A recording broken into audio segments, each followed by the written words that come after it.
uma mão chega e se empurra. Primeira coisa, eu vou ceder a estrutura do movimento.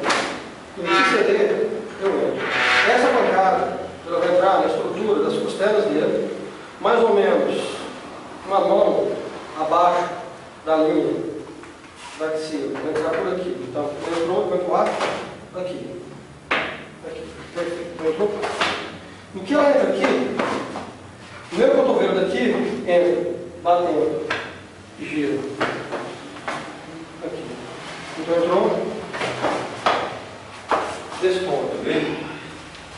Pode ser o antebraço ou mão. Cuidado só que isso derruba, tá?